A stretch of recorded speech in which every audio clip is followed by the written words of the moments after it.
This is Weekly Sports Talk with Ed, episode 53. Make sure you leave a like on the video, subscribe to the channel, comment. And like I said, comment on the live screen.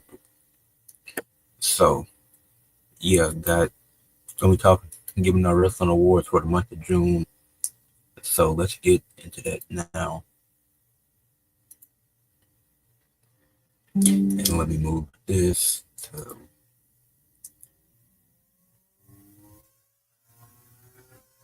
Yep.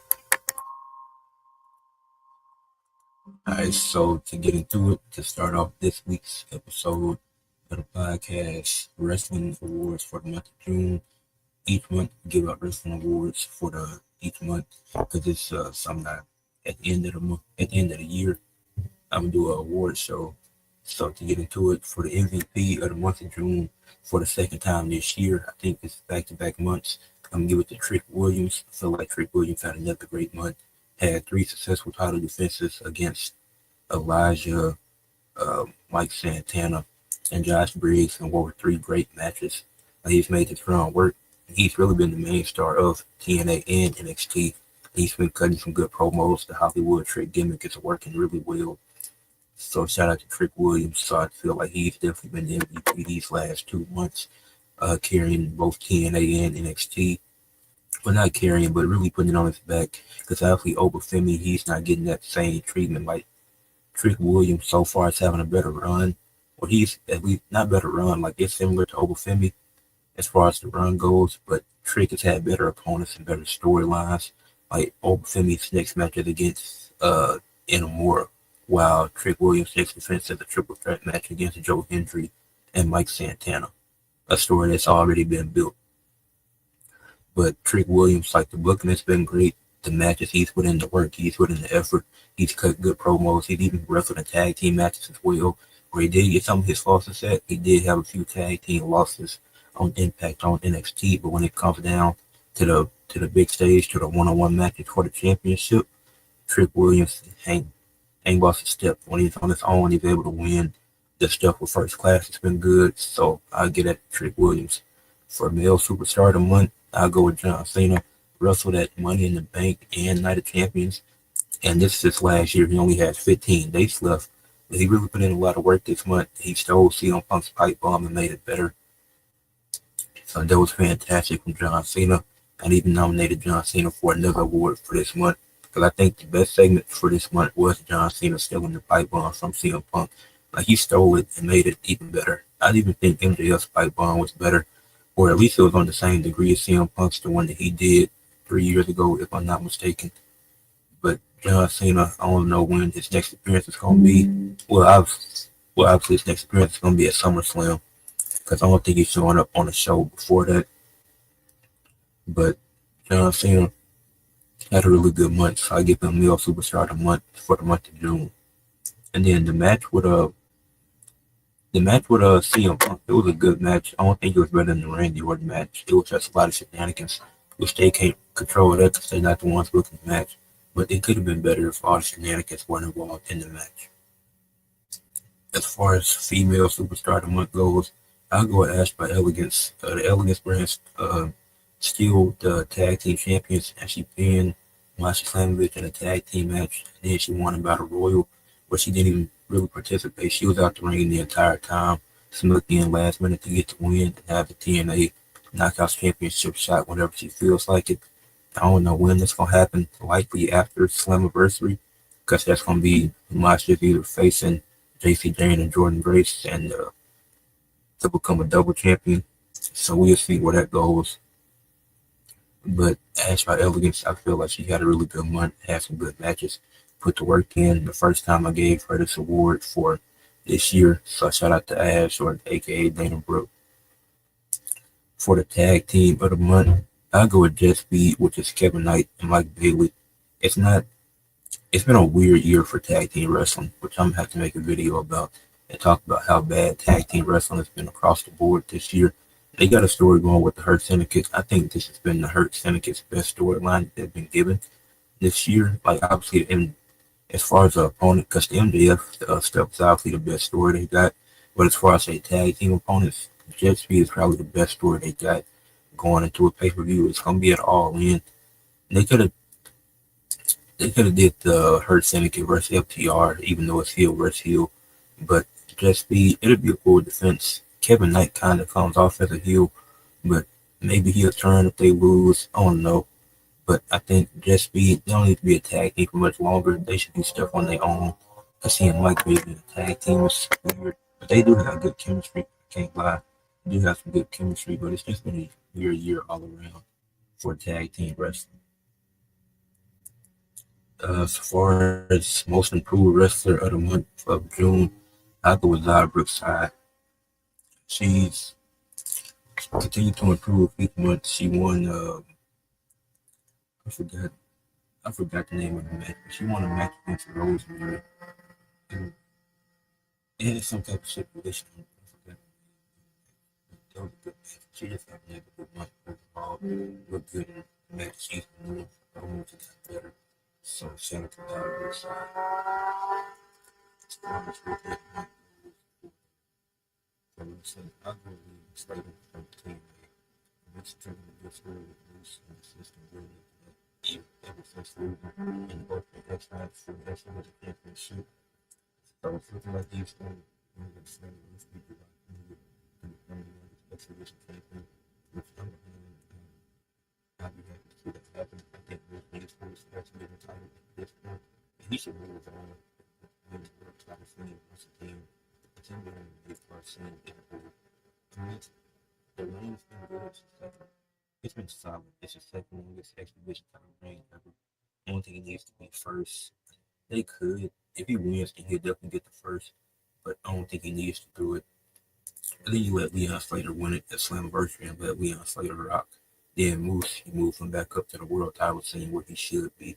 He shouldn't be fighting for a mid card title right now. Like he's had a good reign, but I don't know how much longer Moose has left. And he's been in TNA for a while.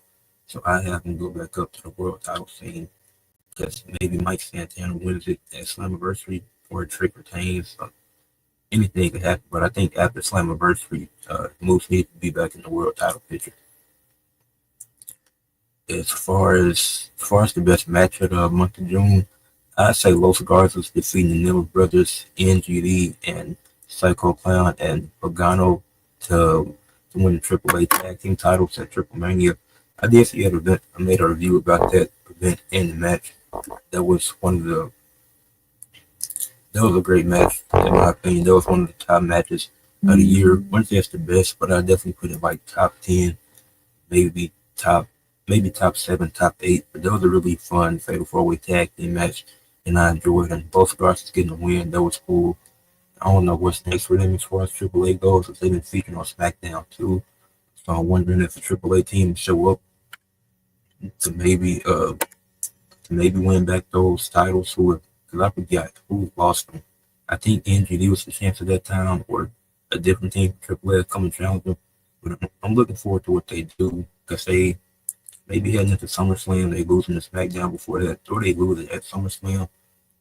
But then they might lose to SmackDown before, because I don't see SummerSlam having 3 tag team matches. But we'll see what happens with that. For the best rivalry of the month of June, I'll go with AJ Francis and Mike Santana from TNA. I felt like they had the best rivalry. AJ Francis kept holding up the match, and it didn't end up in him winning, which I think he should have got the win. But Mike Santana got the win, and he called out Santino Marella because he wanted in the main event. He got screwed in his match against Trick Williams by First Class. He already beat Casey Navarre and was a fun match, which was last month. Now it was at Against All Odds, if I'm not mistaken.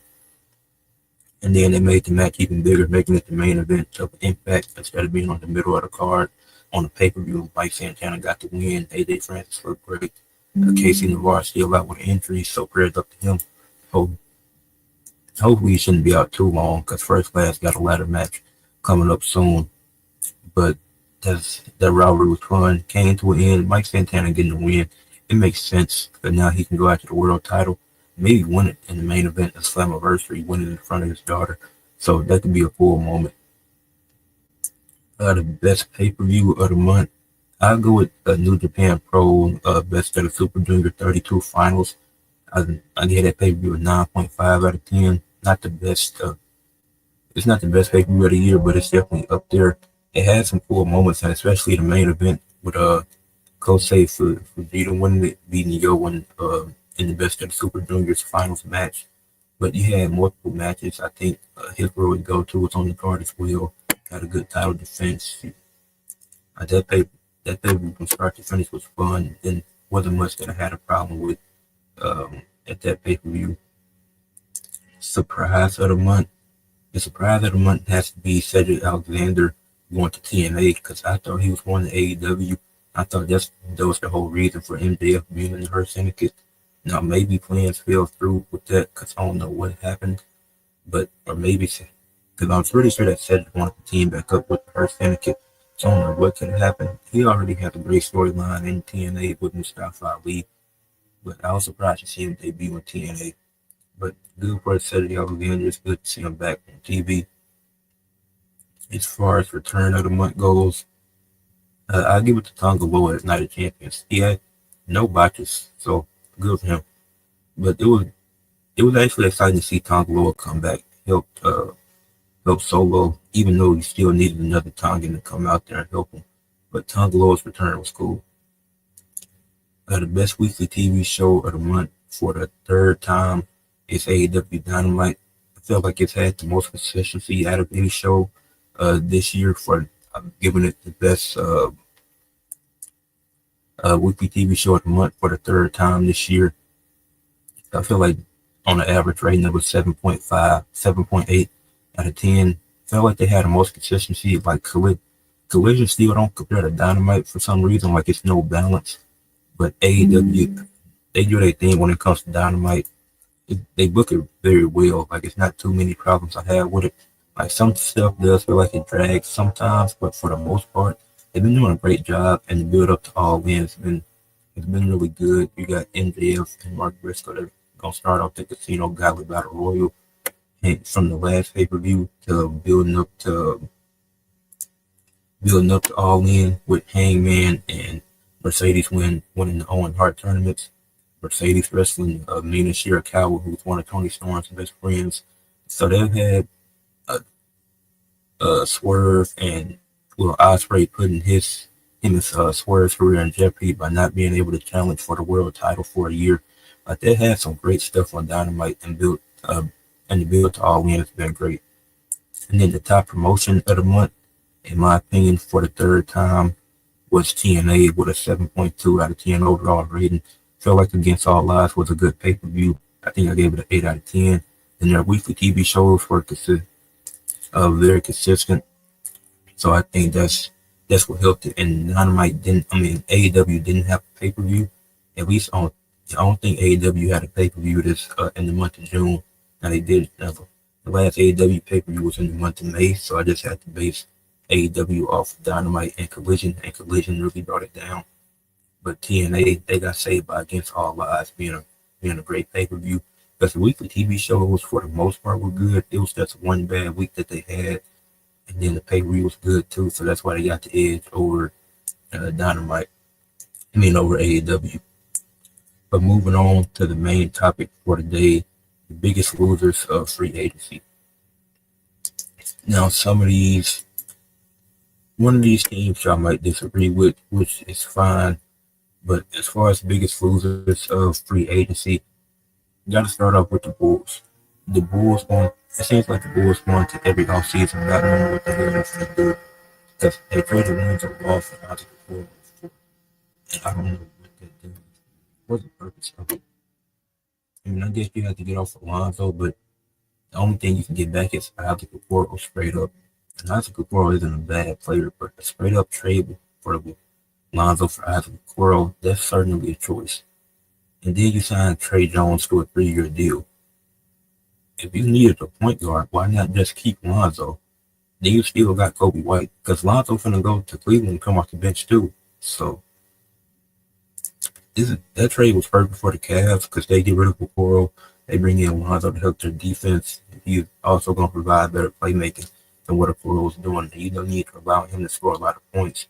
And they lost Ty Jerome too, so bringing in Lonzo was a good replacement for Ty Jerome, essentially, because Isaac Okoro they realistically wasn't going to do anything with Isaac Boro, but I don't know why the Bulls would accept that trade and not try to get something more out of that.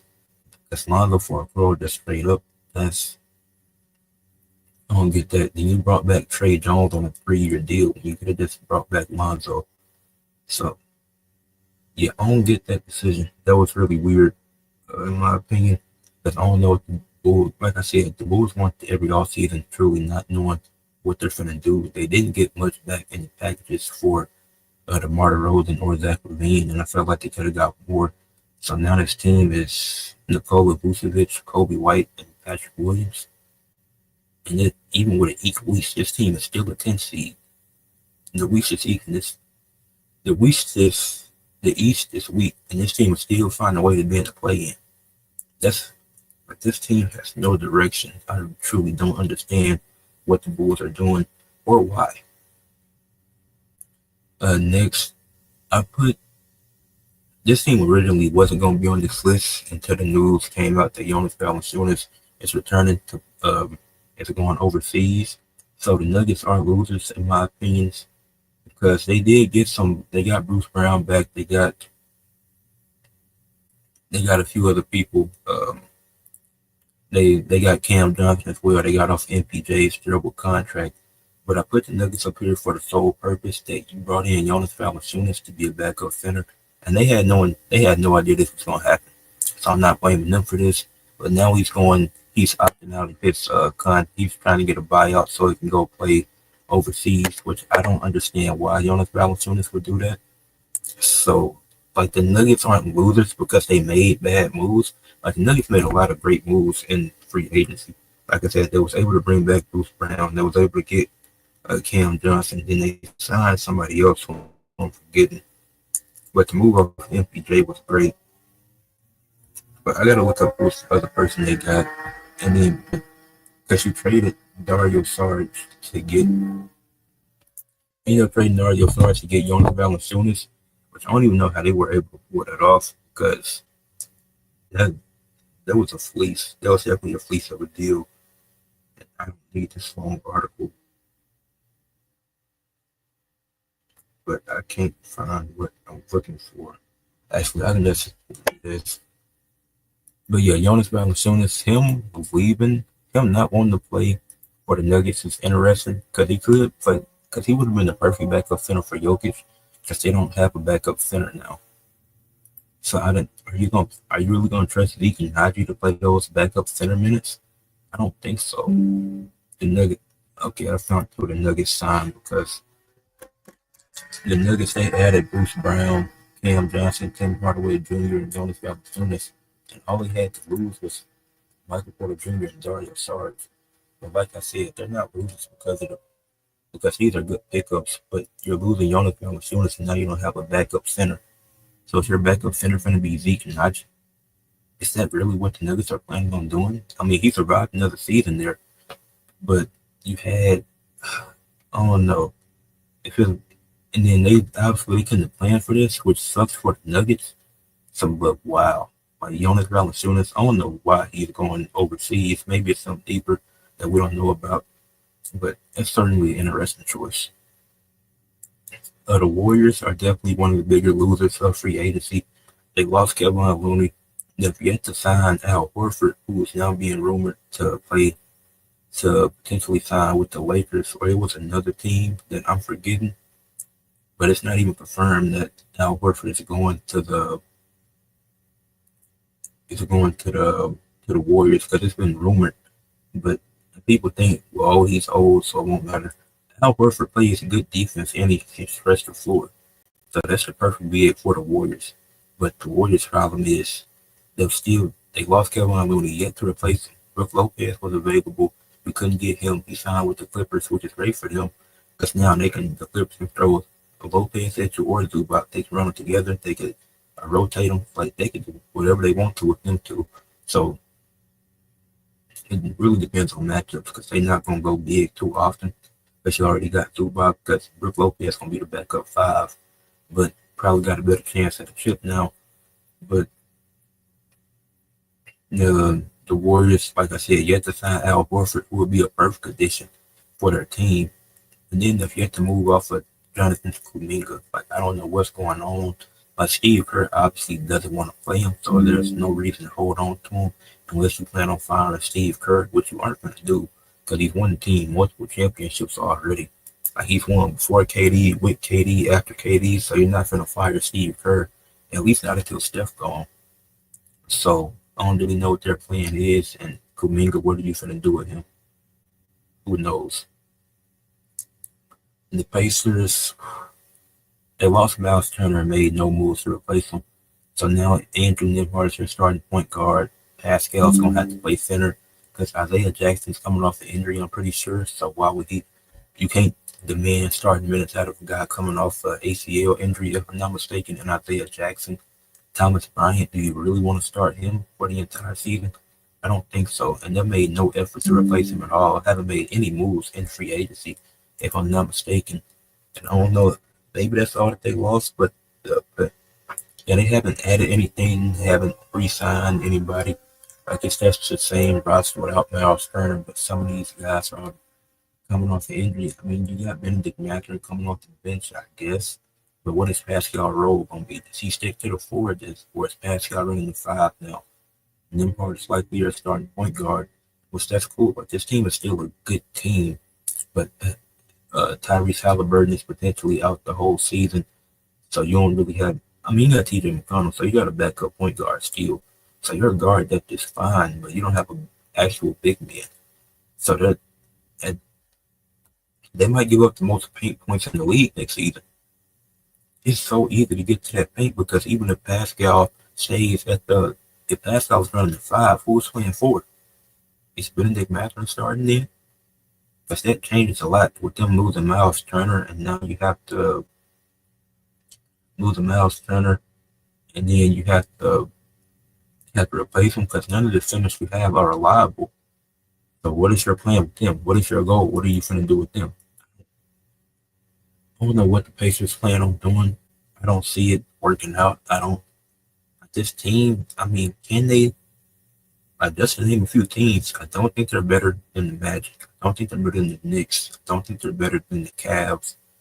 Not better than the Pistons. Am I forgetting somebody? I don't even know if this team is better than the Miami Heat. Let's just name a few teams. The Atlanta Hawks, that's already five there, or six. So, I mean, the Pacers might be a playing team with the current construction of this roster. Because it's like Pascal, he's going to be your one. There's nothing wrong with Pascal, but if he's running the 4 to 5, obviously you got Nembhard and McConnell, but you don't have no depth at the five. Like I said, Isaiah Jackson's coming off of an ACL tear. Thomas Bryant, you trust him to start in 2026? Likely not. But let's move on to the Miami Heat. You traded for Simone Fontecchio. For what reason? You lost. I mean, Duncan Robinson. You lose Duncan Robinson and get back Simone Fontecchio, which I'm assuming that Duncan Robinson did was a sign and trade, and you still have no point guard. Tyler Hero, I don't care what Tyler Hero did. He might play point guard last season. He's not a point guard. LeBron played point guard in 2020 just to make him a point guard. No. If I cook one time, does it make me a chef? No. Tyler Hero is not a point guard. Tyler Hero is a shooting guard, and that's where he needs to be at. Tyler Hero needs to be playing shooting guard next season. You still keep Bam, keep Williams. Like, if you want to, like, Eric Spoelstra is still a good coach. All you need is a point guard. Dame would be the perfect person to go to Miami. Obviously, he's going to be out. Obviously, he's not going to be there the whole season because he's still out with an injury, still recovering. Prayers up to Dame. But you need a point guard. So try to get Dame. Maybe contact CP3. Like, I don't know. But you need a point guard because another season with Tyler Hero at point guard, what is that going to do for your team? I know you're not going to play Terry Rozier. You don't even, realistically, what is Terry Rozier going to do? Terry Rozier not going to do nothing for this team, especially with all the time that he missed. So it's like, is Bam running point guard? Point center Bam? Like, this team is still, I don't know what to think of this team.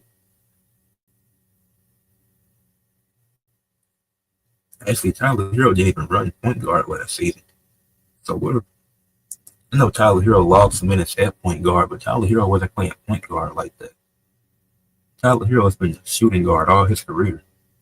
He might have ran point guard a few times, but he wasn't playing shooting guard. I mean, playing point guard.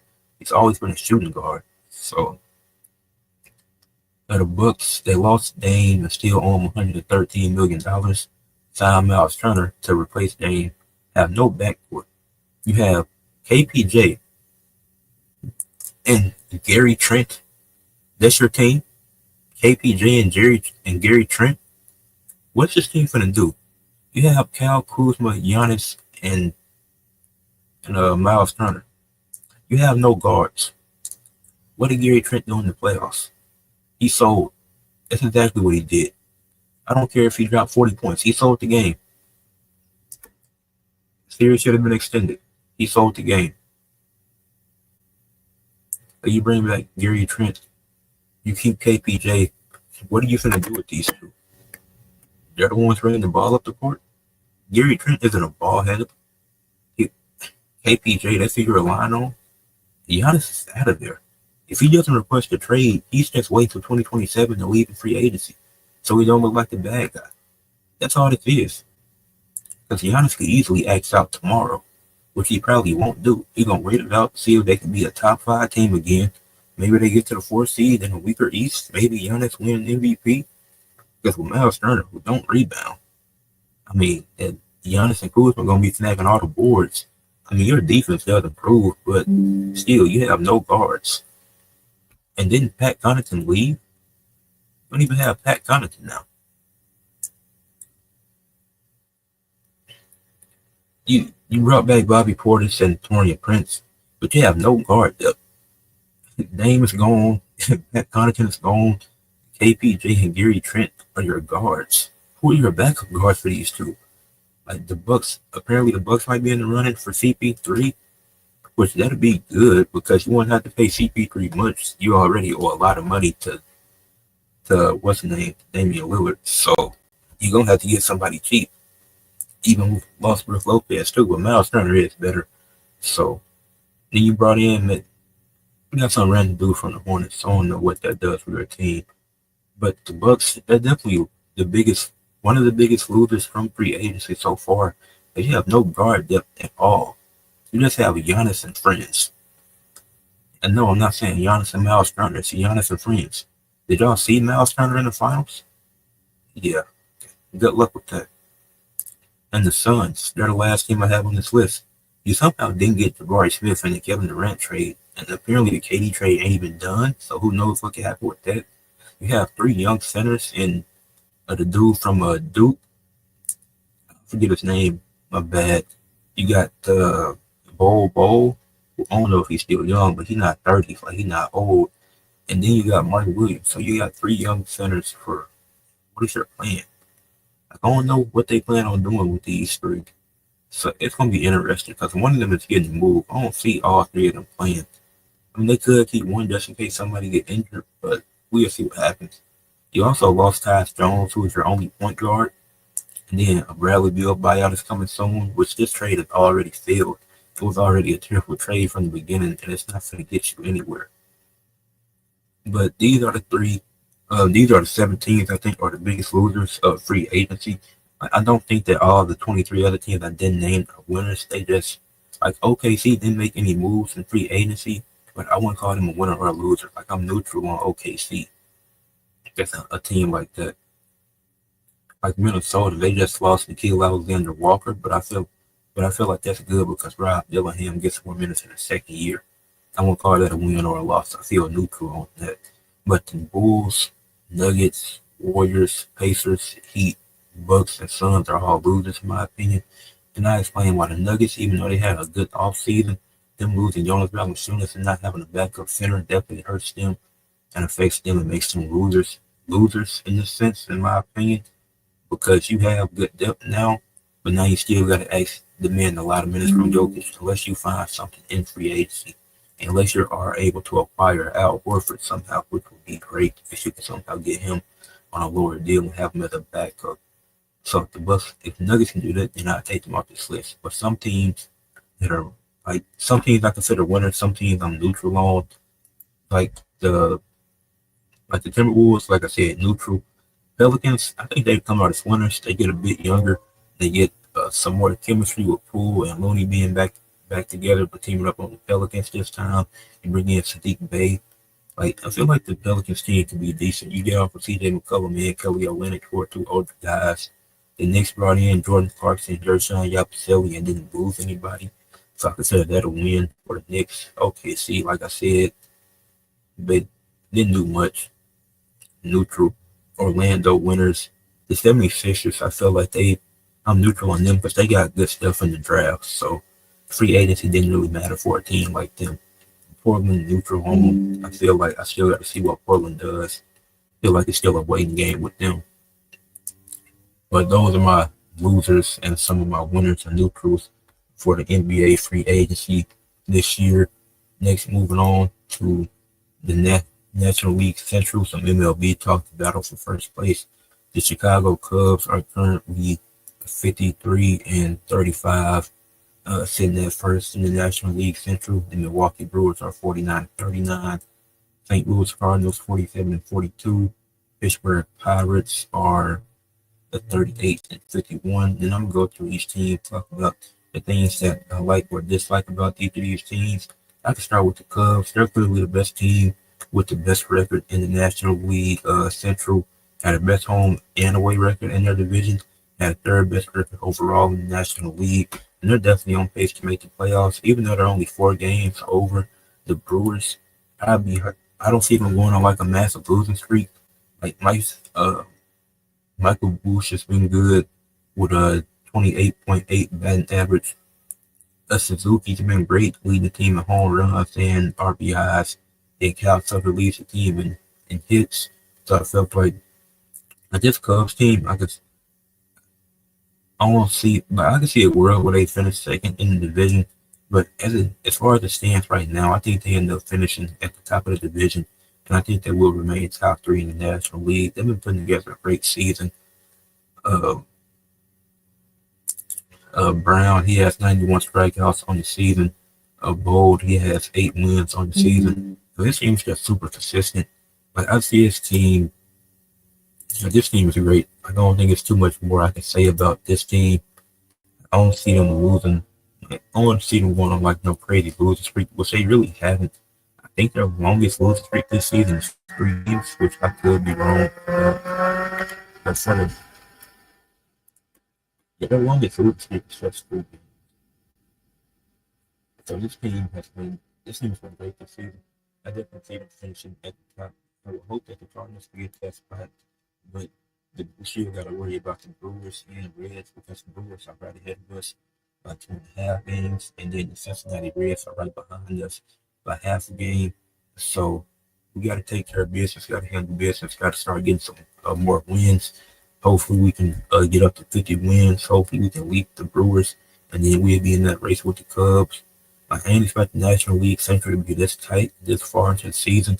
Like anybody, realistically, it's still up for grabs between the Cubs, Brewers, Cardinals, and Reds. But I think the Cubs, I do think they can finish at the top. All these teams have a chance to finish at the top of the division, but I think the Cubs have the best chance with their pitching, with their hitting, like they're so consistent in multiple different areas. And then, like I said, they're on a 4 game winning streak currently. Have went 5-1 in their last 6. Like they're only like they beat the Guardians 3 straight games. Just beat the Cardinals Friday night, which I can see that game. I was watching the Rockies and White Sox, who are both terrible this season, but it was a fun game. So it is what it is. But yeah, their longest losing streak is 3 games, which they have lost to the Cardinals a few times. They lose going back to back on June 23rd and 24th, and then they won back to back on June 25th, 26th. But moving on to the next team, which is the Milwaukee Brewers. The Brewers have been kind of surprising to me because I didn't know what I really expected from the Brewers, but they had a good season. Second, I can't not close to the players' name from the Brewers team, but like I said, the Brewers have been good this season, but I don't know if the Brewers will keep up this consistency. Like I don't see it in the Brewers. Like I think like they've had a good season, but I don't know. Like they're really inconsistent in my opinion. Because they'll go on a long losing streak and then be in a long winning streak. And it's been their pace all season, which it's not gonna hold up because you lose 3 straight games and it's over. So can't go on losing streaks like that, then try to bounce back on a winning streak. Like I don't know. I don't trust this team come playoff time. I don't see them finishing at the top of the dub. I can't see the Brewers taking the Cubs, but I think the Cubs definitely got the advantage over the Brewers, despite the Cubs only being 4 games ahead of them. I think the Cubs got the advantage over the Brewers for sure. I think the Cardinals have more of a battle for the Cubs, but I also think that the Cardinals are also inconsistent too, which is we just lost to the like I said, we lost to the Pirates a few. We lost 3 straight games to the Pirates, which was really frustrating. Because how do we lose to a team that had 3 straight times and get shut out in all 3 games? I truly don't understand it. We can beat a team like the Cubs and now see they're in the division, so you see them more throughout the year. It's like that's just embarrassing losing to the Pirates like that. We can beat the Guardians, so I expect it to be better. We can handle the White Sox. We can beat the Brewers, but we can't take care of business when it comes to the Pirates for some reason. And that's really frustrating and mind boggling. But I think if we can beat the Brewers, then we got a chance against the Cubs because we can beat the Cubs. Like I have no doubt in my mind about that. That the Cardinals can definitely beat the Cubs. Now, I don't think we'll make a crazy playoff run. I don't think we'll do nothing special in the playoffs. We'll probably go home in the first round, depending on where we're seated at. But I do think we had a potential to get to win this division and go to the playoffs because we're 6 games behind, or 6.5 behind the Cubs. So I think we got a good shot to win the division. Then the Cincinnati Reds, like they've been good this season, so I can't deny that. And then I know the Pirates in our division too, but they're clearly the worst team in there, so I don't know how we lose that game. We can beat the Cubs, we can beat the Brewers, but we can't beat the Pirates for some reason. And then the Cincinnati Reds, I have to look at. I don't think I can watch the Cincinnati Reds that much this season. Another team that we've beat already, like I with Cincinnati Reds, they've had a good season. Like the top 4 in the National League Central was so hard because that's previously has been great this season. So the Reds, I think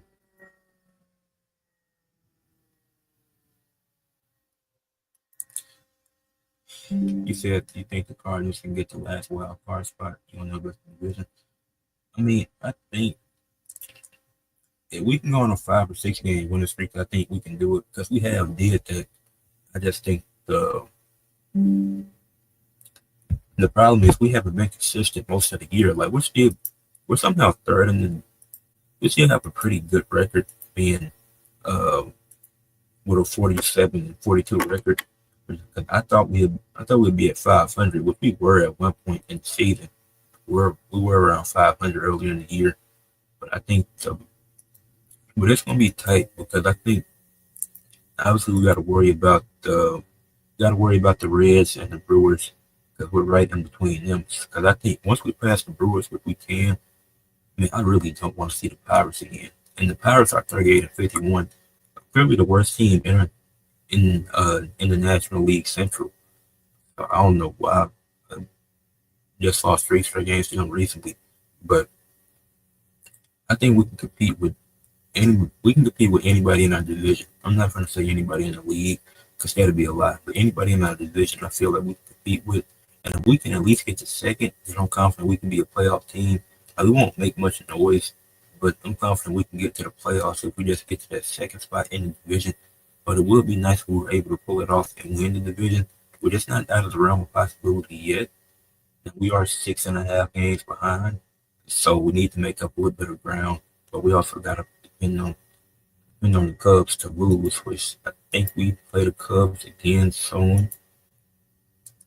But that's not what I was looking for. But if we can get look up the Cardinals schedule.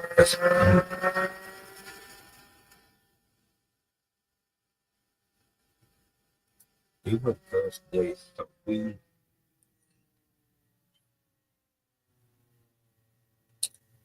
just lost to the Cubs. We got two more games against them. If we can get these two games, and I think we still have a chance in the division. But if we can't, then we just can't. But we're gonna have to see how it plays out. And then next, how far can the Indiana Fever go?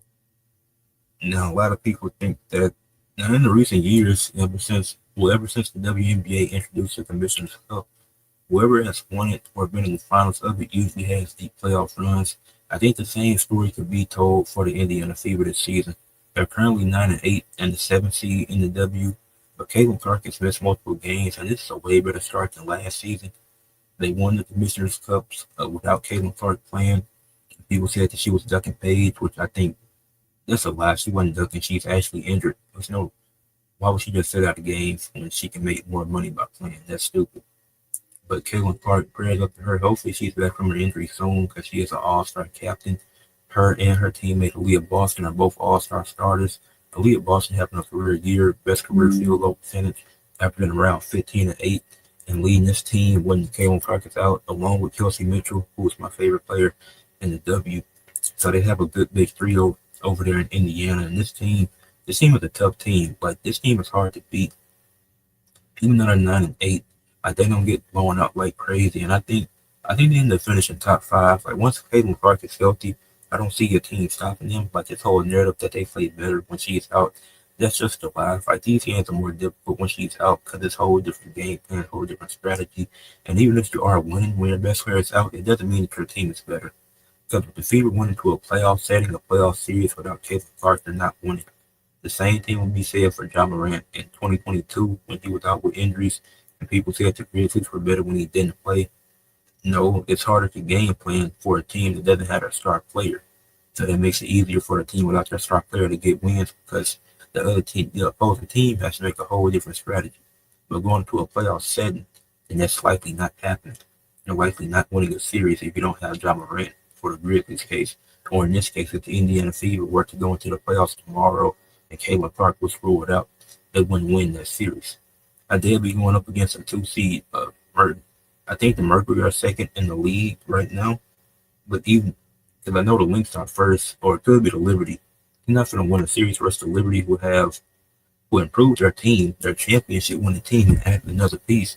So they had to face them. They're not winning a playoff series against them. They're year 12, losing two games, boom, out the playoffs. But Caitlin Clark, she's amazing. She's a great playmaker. She can shoot from anywhere. She's able to get rebounds. She got a triple double this season, and she don't even average a crazy amount of rebounds. So, and I think her and Angel Reese are the only two players with a triple double this season. I could be wrong about that stat. It could be more, but I know them two for sure have gotten a triple double this season. So it's like this Indiana Fever team can go far because the teams ahead of them, like the Golden State Valkyries, they don't have much experience. Kayla Thornton is their best player. It's her career year, but I don't see her leading the Valkyries to a title run to like the conference finals. Like I see, or to the second round essentially. But the Valkyries, just their first season, like they could be the first WNBA team, uh, first expansion team to make the playoffs in their first year, which I do think the Valkyries can do. But I think they'll be a first round exit. The Seattle Storm obviously got Skylar Diggins Smith, the KK, Agumba Wale, like them two great players, but I don't see the Storm making much noise because who's their third option on the team? The Atlanta Dream really surprised me. The addition of Brittany Griner has been great for them. But I still think the only two teams I can see beating the Indiana Fever, even though they did beat the Lynx in the Commissioner Cup, I just think the Lynx were unprepared. But I don't see the Lynx going into a playoff series and losing to the Fever with Caitlin Clark healthy or not. And then same for the Liberty. I don't think they can beat the Liberty with Caitlin Clark. I think they'll put up a fight against both of those teams, but I don't think they'll win those series. But anybody else, I'm confident they can beat the Phoenix Mercury. Having a surprising season, in my opinion. But I feel like they could outdo them and beat them in a series. But Caitlin Clark, really crucial to this team. All-star starter. Uh, Shout out to Caitlin Clark. Shout out to Leah Boston. The team has been good this season. They're gonna go far. Um, I think they get into the second round, and even if they lose, I think it's gonna be a competitive series. Like they're gonna get further than they did last year. There was only a first round team last year with Caitlin Clark being a rookie. So her second year, like once she limits the turnovers and gets fed, then she'll be straight. Like it's not much. I think the shot selection could improve a little bit, but aside from the turnovers and sometimes bad shot selection, because it's Caitlin Clark, so she can make it from anywhere. But sometimes she needs to chill with that. But this team, this is a good team. They just have a slow start with Caitlin Clark being injured, and they've already started better than. They also have a one-game advantage over the Las Vegas Aces, who are currently sitting at eighth. It will be interesting to see the Aces go into a playoff series as the eighth seed. Not something I expect. And um, a Nafisa Collier likely to win MVP this season. But athletes of the week, uh, while I do my athletes of the week, ask any questions in the chat if y'all want to, because I'm wrapping it up once I get done with this. But for the MLB, for the athlete of the week, this person only played one game this past week, and he's unfortunately out with a hamstring injury. So his only game he played was on Sunday, June 29th. But shout out to him. Shout out to him and prayers up to him because he led his team to a much needed victory.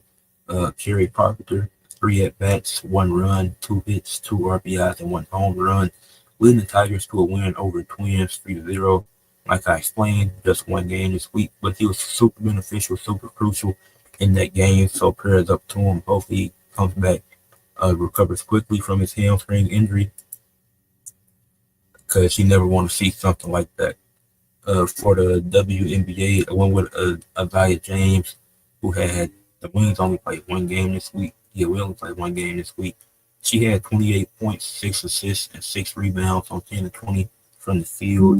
Um, 5 of 9 from three, 3 of 4 from the free throw line, and the Wings upset the Phoenix Mercury 98-89. As the Wings would get their sixth win of the season, improve to 6-13, and move up to 10th in the league standings.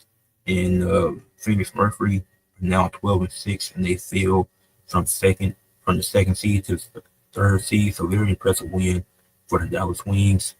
For golf and with Patrick Reed, he won the Live Golf Dallas tournament as he was in a four-way battle for the top spot. It was down to the top four. They were all tied at -6. It was Patrick Reed, uh, Kazuma, Lewis, and Paul Casey. All four of them were tied at -6.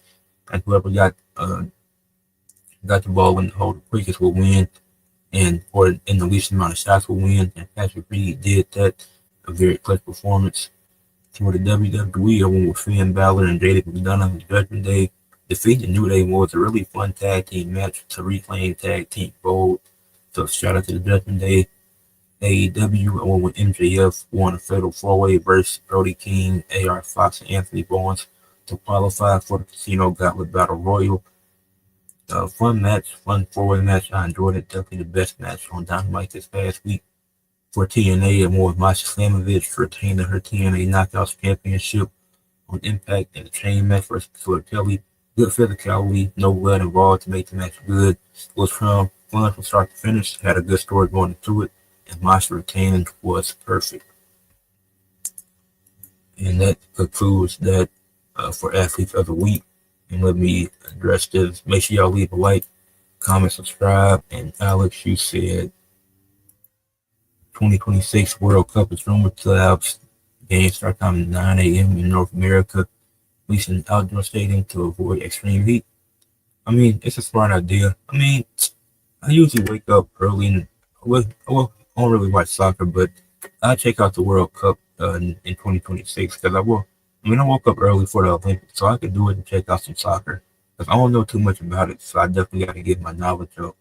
But if time permits, then I'll wake up and watch it, or at least, even if I don't catch the full thing, I try to see some of it, because that's in the summer. I mean, but that's a smart idea.